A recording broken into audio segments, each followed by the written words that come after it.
I am so excited for Star Citizen patch 3.3. Just like my sci-fi hero Luke Skywalker, I will finally be able to get off of this dust ball and venture forth to amazing new locations in this one solar system that composes all known existing space.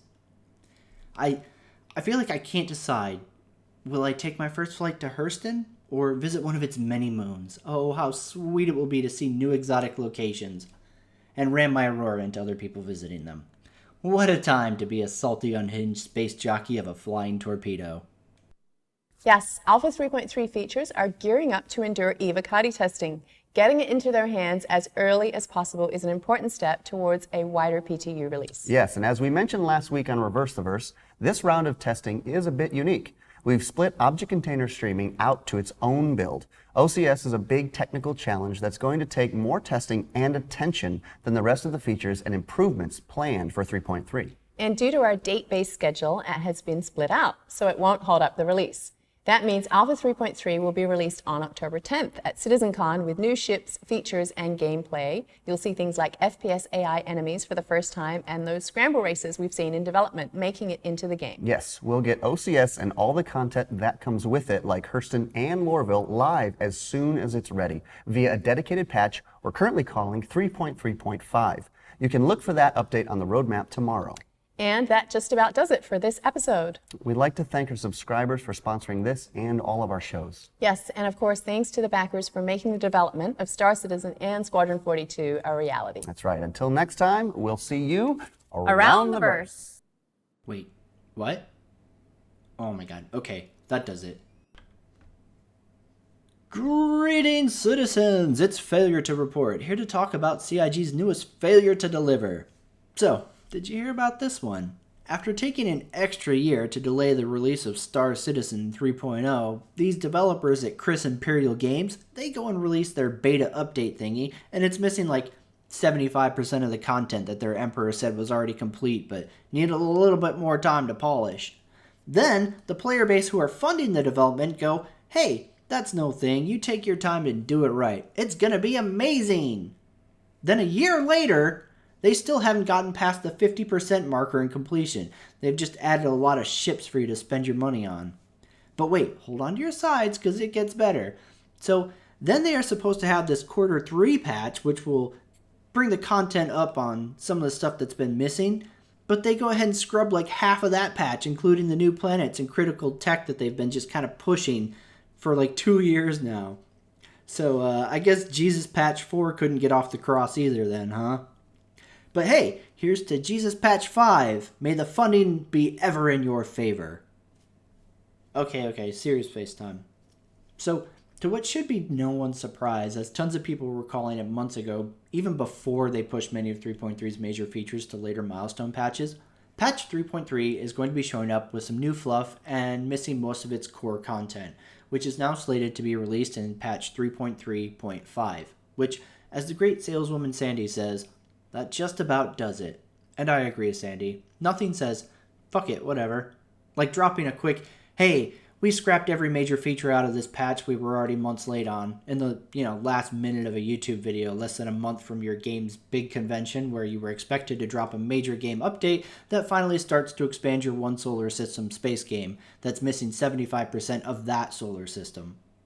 Now, I'm trying really hard to be neutral on this one, and yeah, sure, I'm poking fun at CIG with the first half of this video, but it's really the only way I know how to do this without breaking down into hysterical laughter at this point. I have spent 1/6 of my life as a Star Citizen backer, and yet Chris Roberts is still struggling to lay down a basic foundation for this space universe he's selling people. Now, I'm fine with scope increase, if it's realistic. I was right there with the faithful backers celebrating the idea of landing our ships on these giant space ball rocks, right? But let this sink in for a minute. There's somebody watching this video right now who is going to die before Star Citizen reaches beta. I'm not even talking about CIG managing to make all the sales pitch features that right now are basically gaming science fiction. I'm talking before Star Citizen manages to have a stable client with its core tech and gameplay loop figured out, there are going to be backers who will never live to see it. We are 6 years into development, and CIG has managed to complete about 35% of what was promised for Star Citizen 3.0.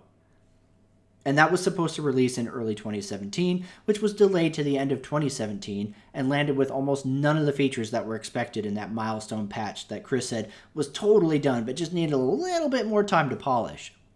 So why am I bringing this up? Because already the forums and Reddit are filled with people saying, "Hey CIG, thanks for your hard work on 3.3. We understand taking more time to polish it."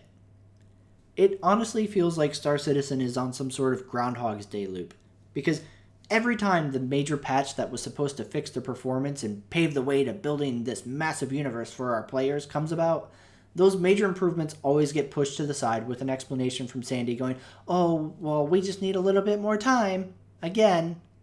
Next time, maybe?" And then the community celebrates the newest blown timeline with, "Haters just don't get game development. This is something no one has ever done before." Hey, we get it. No one has ever done this before. But no one forced them to do it the way that they are. No one forced Chris to pick the worst possible fucking engine to make a space MMO, much less the most insanely overambitious space MMO ever dreamed up. That's like me deciding I want to run the Boston Marathon and shooting myself in the leg at the starting line. And anytime people criticize me for dragging my bleeding out body along, going, "Hey, no one has ever done this before. It's so brave." No, it isn't. I'm an idiot for the conditions I decided to do this in.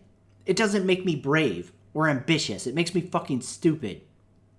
So at this point, I'm left wondering, at what point does the community actually start expecting any level of accountability out of Cloud Imperium and the management? I always see a lot of apologists saying things like, game development is hard. You can't expect them to know how things are going to go.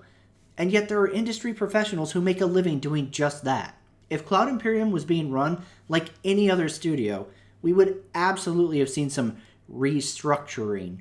But because Star Citizen is literally run as a nepotist regime, the management is immune from literally any sort of higher accountability. So where does that leave the checks and balances for Star Citizen? With the community. So yeah, God help us on that one.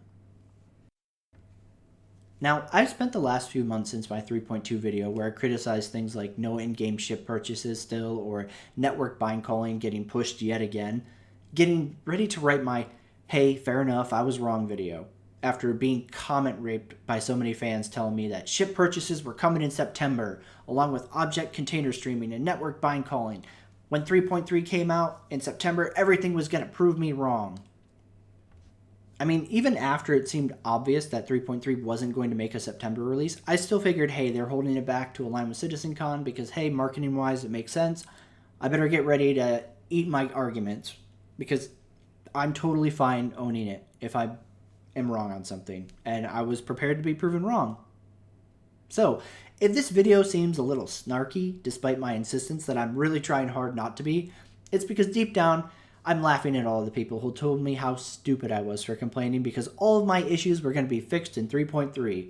Even though I kept responding with, yeah, okay, 3.3 is going to fix everything, just like 3.2 was going to fix everything when 3.1 didn't, just like 3.1 was going to fix everything that was missing and screwed up with 3.0, just like 3.0 was going to be the real Jesus patch to show the world what Star Citizen could do after 2.6. I'm only human, and sometimes I like to kick my chair back and go, oh, I told you so, again.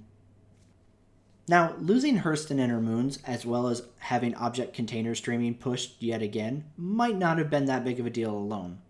But a while before all of this happened, 3.3 was hit with a major scrub down which pushed many highlighted features to a much later milestone patch, such as 3.5 and 3.6 for things like salvaging and ship repair, core gameplay mechanics that are desperately needed in Star Citizen to round out the current sandbox of fuck games and, well, not much else. What we have now in October is another patch adding more fluff and content to a build that already has shoddy performance unless server Jesus blesses you. And I have a feeling that 3.3's initial release in October is going to usher in a whole new era of terrible performance and issues since none of the tech that was supposed to be coming to stabilize the game will be included, while they're adding more things like first-person AI. So, where does this leave Hurston in patch 3.3.5? While CIG hasn't said anything, I'd expect most of us who have been here a while are expecting we won't be seeing any new Spaceballs until, I don't know, sometime in 2019. And remember, this will be just the second planet of 4 planets in the Crusader system. So once we finally get the other 2, just 149 more solar systems to go. So, Citizen, think you're going to be one of the ones still alive by the time this game gets finished?